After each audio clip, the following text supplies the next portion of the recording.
guys, it's Lauren J. Welcome back, or welcome if you're new. I like to usually do get ready with me style videos with new products that are new to me, or products that I just haven't used in a while. I need some more love in my collection. Today is pretty much the same thing, but instead of focusing on the makeup, we're going to focus on the Book of Boba Fett, because I just finished watching it, and I'm just here to talk. It's not a review. It's not a review. I am strictly here to wax nerd-stalgic about Star Wars, and how much I love Star Wars, and just how happy the show makes me. So, if you're interested in that, and if you're interested in seeing me use the Mandalorian palette from Colourpop and the new, the new Physicians Formula Bread and Butter Bronzer, and how I got this look, and just want to be nerdy about Star Wars, keep watching.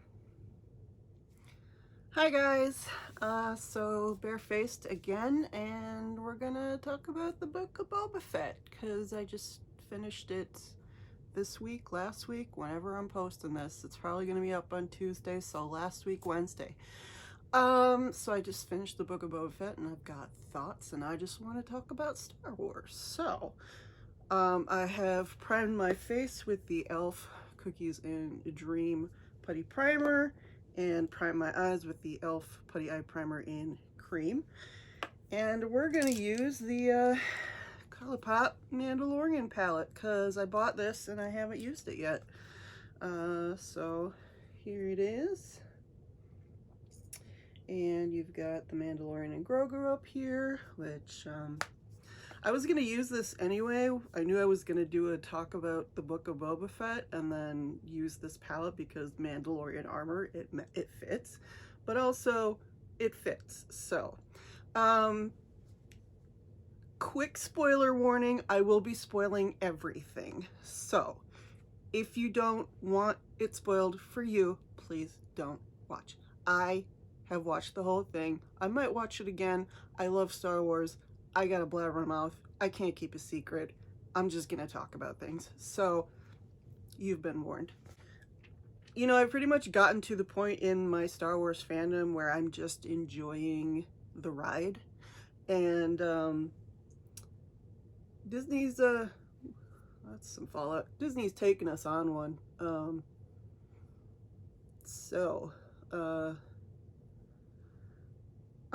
I did like the backstory. I thought that was pretty cool. I did like the whole, I did appreciate the very obvious Patton Oswalt in in Parks and Rec, that whole Boba Fett's hand reaches out of the sand, whatever it is he says, whatever that reference is. And so I very much appreciated that they did that when he comes out of the Sarlacc. I thought that was pretty funny and pretty cool, and it's pretty much what everybody's been wanting to see for a long time. And I thought bringing the character back was a lot of fun. I thought that Jango Fett was probably one of the best things about Attack of the Clones, and there were a lot of things wrong with that movie. Prequel fans don't at me, but there were a lot of things wrong with that movie, but Jango Fett really wasn't one of them. It was just, you know, he loses his head at the end. So, but I am super happy that they were able to bring Tamara Morrison back in that role to play Boba. And I don't know, it was just a really fun romp. And of course, you gotta love Ming-Na Wen as Fennec Shand. I was surprised in season 2 of The Mandalorian when they brought her back. I mean, it made sense. I mean, she's in so many Disney things. She was Agent May in Agents of S.H.I.E.L.D. I mean, she's amazing. So I'm not mad that they brought her back. I was just a little bit surprised. But it was very cool, because she had a very cool character, a lot of possibilities, and it seems like they're actually doing that now, using that character now, which is very cool. We're gonna go in with Mythosaur, because Mythosaur,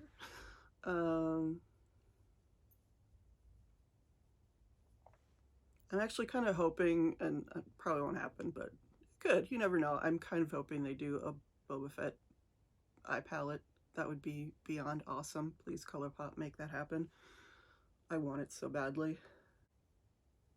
So, favorite moments from the series, obviously the Sarlacc, the Stormtrooper in the Sarlacc, uh, the Tusken Raiders, him being taken in by the Tusken Raiders.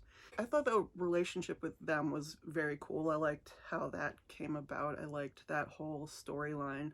I think a lot of people were annoyed with the backstory, but I thought it made sense because, to be honest, there was nominally a plot in this show, but not really. We all knew where it was going. We all knew Boba wasn't going to die, so I've got no issue with that. We all knew Jabba the Hutt was going to be somehow involved. We saw him kill Bib Fortuna at the end, so we knew in some form the Hutts would be back, and some kind of gangster activity would be happening on Mos Eisley or Mos Espa or somewhere on Tatooine. That's another thing, is I don't mind things taking place on Tatooine. I know there's a lot of people that are annoyed that there are thousands of planets in the Star Wars universe and they keep going back to Tatooine. There's a reason for that, because the original movies take place on Tatooine. It's the part that hits your heartstrings. Like, it's the vast desert wastelands of Tatooine. Those are the scenes that forever are in your brain when you see the first Star Wars movie. So it makes sense. And, you know, the first movie, by which I mean A New Hope, and the third movie, by which I mean Return of the Jedi, have major plot points on Tatooine. And also there's a reason that the Phantom Menace went back to Tatooine. There's a reason that they went back to Tatooine in the Attack of the Clones, and there's a reason that they ended the prequels on Tatooine, because it's such an iconic Star Wars location. And there's a reason that the sequels started on a desert planet, not Tatooine, but very similar, and that they ended at the Lars homestead on Tatooine. So that didn't bother me. It was familiar territory. It was nostalgic, and it made sense for the character, for Boba Fett. So yeah, I mean, and they've left it open for him to leave and travel to other places if they so wish to carry on the series. I don't even know if there's going to be a second season, but it would be cool. But I don't. It's interesting to see the backstory of Fennec Shand, and how, as in how she came to be with Boba Fett, and they gave her a little bit more detail of how she was sort of brought back to life. That's going to be an interesting dynamic that they've now introduced into the Star Wars universe, is that you can be shot by a laser blast, and though you seem dead, you can be sort of magically brought back to life by people who can just replace your body parts. So that's interesting, and plays into the very end. If you watch the very, very, very, very last scene of this season, plays into the end, and I'm not mad about it. So that was cool. Was not a big fan of the mayor subplot. I mean, it made sense, but like also the mayor's Twi'lek secretary, assistant person. He's kind of like doing a Jeff Goldblum thing, which I appreciate, but also was just like a way too much of a Jeff Goldblum thing, and it just was like I didn't care for it. It was just kind of silly, and I thought was kind of a little bit out of tone for the rest of the show, where, I mean, admittedly, the show is just nostalgia explosion.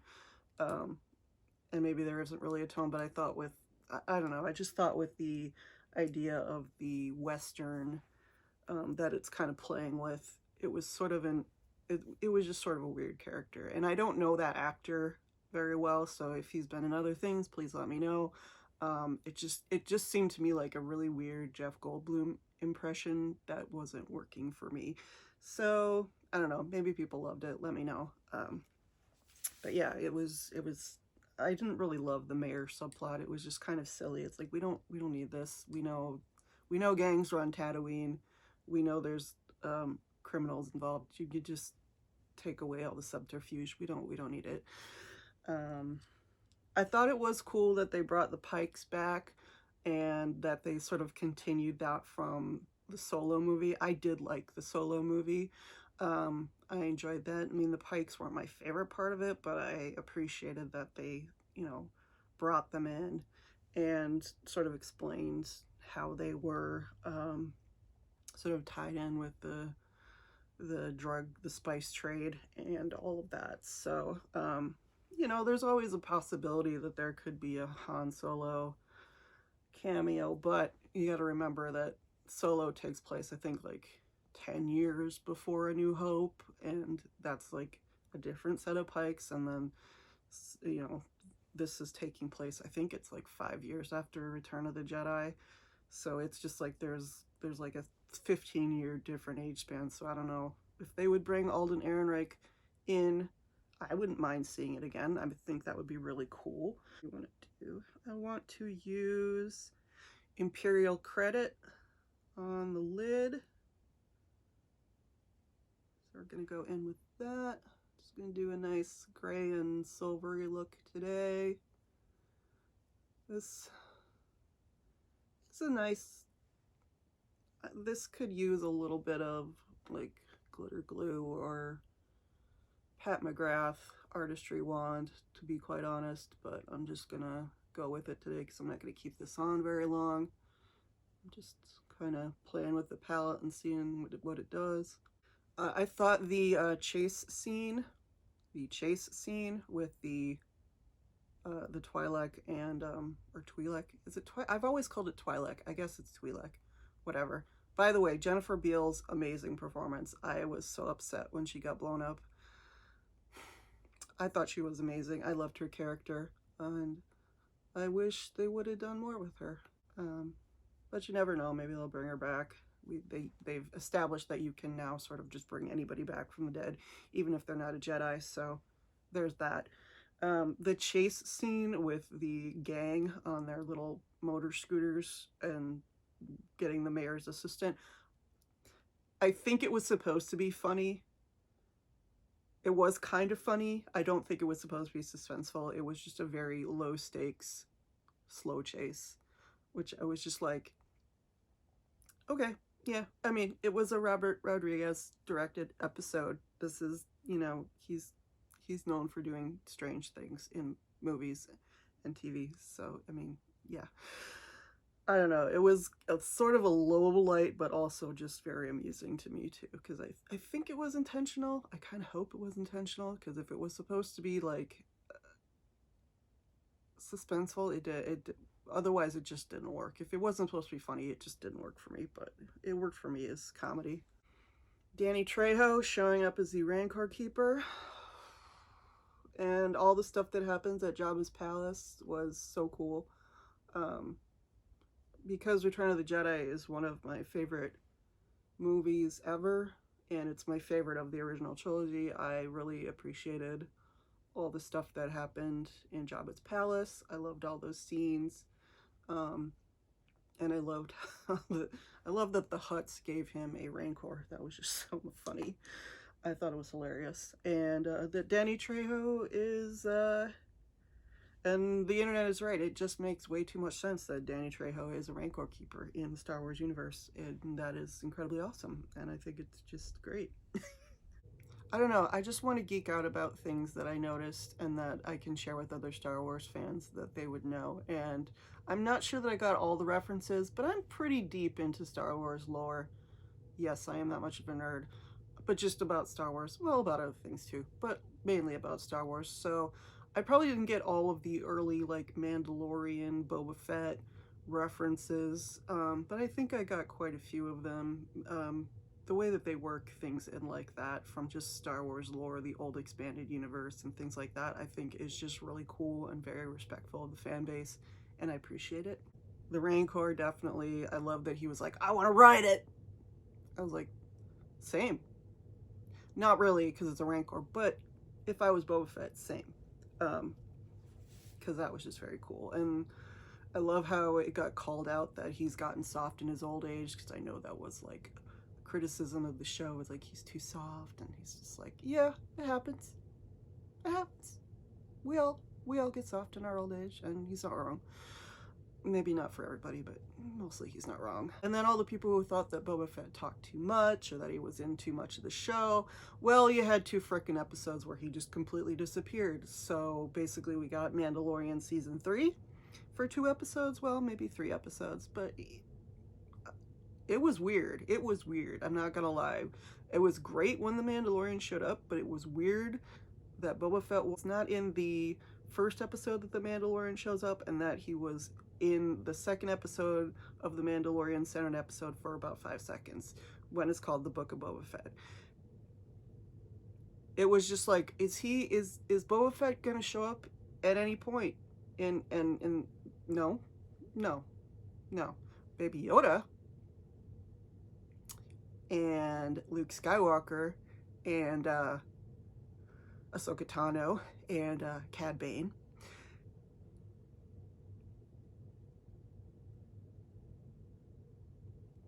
That episode, I could not. It was just Favreau and Filoni just saying, here is all the fan service. And I was saying, yes, give it to me all. Loved seeing Ahsoka. Loved seeing Luke. Loved seeing Luke do the backflip from Empire Strikes Back. That was pretty awesome. Just loved seeing Ahsoka saying she was an old friend of the family and telling Luke he was so like his father. And just looking at a very, very good rendition of a digitized Luke Skywalker. It was done very well. I mean, I knew it wasn't real, but it was done very well. I really appreciated it, and I appreciated that we got actually 2 whole episodes of digitally resurrected 1983 Mark Hamill. It was great. It really was. It was awesome, because and I think I know that there is like a stream out there of people saying that Star Wars has a Luke Skywalker problem. My thing about that is that Luke Skywalker was never the problem with Star Wars. It was the lack of Luke Skywalker that was the problem with Star Wars. Fight me. Anyway, that is my stance on that. So seeing Luke again, I mean, that's always gonna just get me. And I felt very spoiled by that episode where it was just like, it's Luke. But it's not just 5 seconds of Luke. It's like a whole episode of Luke. And he's doing things, and he's talking, and he's got the lightsaber, and he's with Grogu, and then Ahsoka shows up, and you're like, I'm feeling really, really spoiled right now. I was like, what did I do to deserve this? This is great. This is fan service. I am okay with that. I am at the age where I'm just gonna roll with it, because I've been waiting for this for so long. I felt the same way when I saw Rogue One the first time, and I was like, this was the prequel that I wanted all along. All you had to do was do this. This was literally all you had to do, and I would have been happy. Literally, would have been happy. And I'm sorry, I'm not trying to knock the prequels. I don't hate the prequels. I appreciate them for what they are, and if you are a person who grew up with the prequels, that's cool. I appreciate them as your introduction to the Star Wars universe. I am just an original trilogy person, and not saying that makes me any better than anyone else. It doesn't make me a better fan than you. It just means my fandom is a little bit longer standing, and I have a different experience coming into the fandom than you do. That's all it means. And I have different like associations with characters and all of that. So while you may love Hayden Christensen and be really jazzed that he's coming back as Darth Vader in the new Obi-Wan series, I'm just kind of like, that's cool. It's great that they brought him back. Could have been anybody, but it's cool that it's Hayden. Yeah, feeling very, very spoiled by this whole series. Getting to see Boba Fett ride a Rancor. Pretty freaking cool. Getting to see the Rancor climb up a tower like frickin' King Kong. and then get subdued by tiny little Grogu with the Jedi calming. It was, and getting to see Amy Sedaris again, and getting to see the Naboo starfighter. That was cool. So you got a Naboo starfighter, you got an X-wing. You had all the nostalgia there, all the classic vehicles. It was pretty great. I am going to go into my, because these shimmers are just so amazing and I want to use them, I'm going to go into my Club Nebula palette with Angelica, Nyquist, and Kaleidos. And I'm going to grab a bit of You're My Only Hope here because it's the Star Wars themed shade. I'm going to put that in the inner corner and see how that works with all these sort of metally grays. This is like a pinky, bluey, white, shifty. This look is very much monochrome and I'm not loving it. Try a bit of this Astro. Try a bit of this on the center of the lid. Oh yeah, okay, that's giving me something. I like that. I was reminded how good the shimmers in this palette were when Angelica announced her new collab, and I was like, oh, I need to use these shimmers more because they're so good. I've got to add some blue. Of course, I've got to add some blue. Speaking of blue, I'm not gonna lie, I kind of groaned a little bit when they brought back Cad Bane. I sat through 5, 6, whatever it was, seasons of the Clone Wars on Netflix, admittedly, and then on Disney Plus. It was fine. I didn't love Cad Bane. He was kind of like my least favorite character in the Clone Wars. It was just like, okay, whatever, fine. He's a jerk. I don't like him. So, and then when you saw the deleted scenes that they never showed of like Boba Fett with the shootout with Cad Bane, I think I kind of assumed that they were just going to keep that as like canon. So it was a surprise. It was a cool surprise when they brought him back, but it was also just kind of like, why him? No, please. So I had mixed emotions. It was like, but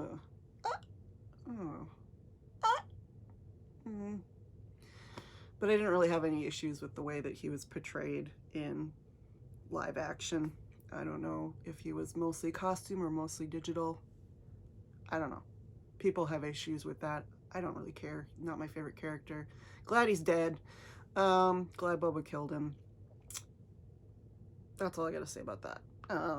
And then, oh, I did really love the like gang, of the biker gang that he recruits. I did love, I don't remember what the character's name was. Did love the sort of leader of the gang. I thought that she was very reminiscent of like Jyn Erso to me. I thought that was very cool. And I liked her. And I don't know, the gang really didn't add much to the series other than just like they're the muscle, they're his people, and yeah, it was fine, but I liked her. She was a cool character. I hope we get to see more of her. I'm always happy when they add a interesting female character to the Star Wars universe, because when you grow up with the original trilogy, and even with the prequels, there was a serious lack. I mean, they tried, but I think, well, did they even? I don't know. I think in the prequels they tried, but yeah, it was, such is the predicament of being a Star Wars fan when you realize original trilogy was great, but it's not very progressive. So yeah. Okay, so I have done my foundation and my concealer and my powder, and now I'm gonna go in with a bit of Beskar Steel underneath my eyes.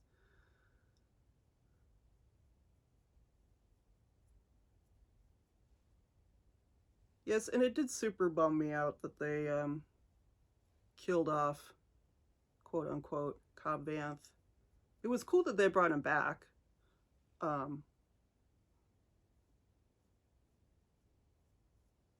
Not totally necessary, but you gotta love Timothy Olyphant if you're an old Deadwood fan. And I liked his character. It was an interesting way to bring in Cad Bane, and then was a nice little surprise at the very end when he's in the back to tank. Again, because we can just kind of bring back magically anyone in the Star Wars universe, and it's cool. That's cool. I like it. And it's fun that the Mandalorian has been able to introduce such characters that are becoming so quickly iconic, you know. I think that's just the power of the Star Wars brand, the Star Wars mythos. I'm not trying to get sappy about it, but you know, it's it seems like it's in pretty good hands. So that was cool. And I loved all the variety of directors that worked on this season of the Book of Boba Fett. I thought it was very cool to see Bryce Dallas Howard come back, and it was cool to see what Robert Rodriguez was doing. It was cool to see Filoni and Favreau, and it seems like for the most part they're getting it right. And again, I'm just going along for the ride, you know. Did I think that this season, did I think that this had the most interesting, intriguing plot? Not really. I was just here for, you know, the backstory, the fan service, the Grogu-ness of it all. Okay, so I'm going to use a new product that I picked up just the other day. So this is the Physicians Formula Bread and Butter Bronzer. And I haven't even seen this. I think they've sneak peeked this, but they still haven't publicly said that it's a thing yet. So I think it's pretty. It's cool. And it smells like the butter bronzer, and it's kind of like a bronzer highlighter all in one. So we're just gonna go in with that and just use this for cheeks, blush. Smells really nice. This has been out at my Walgreens for like a week, and they sneak peeked it like a really long time ago, but they still haven't like officially introduced it yet, so I don't know what the deal is. But I'm kind of addicted to the butter bronzer line, so I had to get it. And then we're going to use the Benefit Cookie highlighter.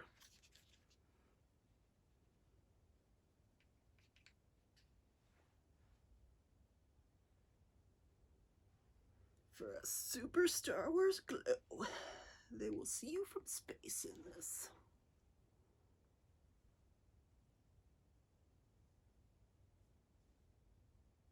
It is ridiculous how shiny this is. So this is the finished look. I went in and did some e.l.f. Lash It Loud mascara. I do think this eye look could benefit from a liner. I just do not have the energy to put it on and take it off within the next hour, because I just don't. Anyway, for lips, I use my About Face Matte Fix Lip Liner. This is in Cradled, and then the Painted Lip color in Slumber. So love this combination. Nice and grungy. I know I use air quotes a lot. I hate it too. So this is a cute little palette, very useful. I like it. I like the theme, obviously. I would have picked it up regardless of whether I would have used it or not. Obviously, I think it could have benefited from like a blue like this in the Club Nebula palette. I think it could have benefited from a little bit of a crossover here. We could have put a blue color in here called Back to Tank. Wouldn't have been perfect. Call it Back to Tank would have been perfect. But you know, if they do a Boba Fett eyeshadow palette, which fingers crossed, they could do that and put it right next to the shade called Rancor. Yeah, let's do that. So I can't think if I'm forgetting anything. I'm just here to nerd out and talk about all the references and things that I really liked about Boba Fett, and some of the things that I didn't like, which isn't much because, as I've said before, I'm just here for the ride. Don't love everything that Disney's doing with Star Wars, but regardless, they're doing fun stuff with it, so I'm just going along for the ride. I'm at the age where it's very low stakes for me. So yeah, I'm just enjoying it. I liked the Book of Boba Fett. I would probably watch it again. Let me know if you watched the Book of Boba Fett. Let me know who your favorite Star Wars characters are, if you like the season, if you like the Mandalorian better. Are you excited for Kenobi? Because I am excited for Kenobi. Are you excited for Ahsoka? Because I am excited for Ahsoka. Are you excited for Andor? Because I am certainly excited for Andor. I'm excited for all of this stuff to come out, and just to see where the Star Wars universe goes. I mean, we know where it goes because the sequels exist, but where, you know, what they do and how they play with all the stuff in between, making the original trilogy and the sequels mesh together. I think it's super fun. I'm really enjoying the ride. So yeah, so thanks for just letting me sit here and talk about nerdy stuff, and not really a review per se, just being nerdy and saying, hey, that was cool, and putting on some makeup. So yeah, thank you so much for watching. Don't forget to like, comment, and subscribe if you like nerdy content. I do. And thank you so much for watching. I will see you in the next one, guys.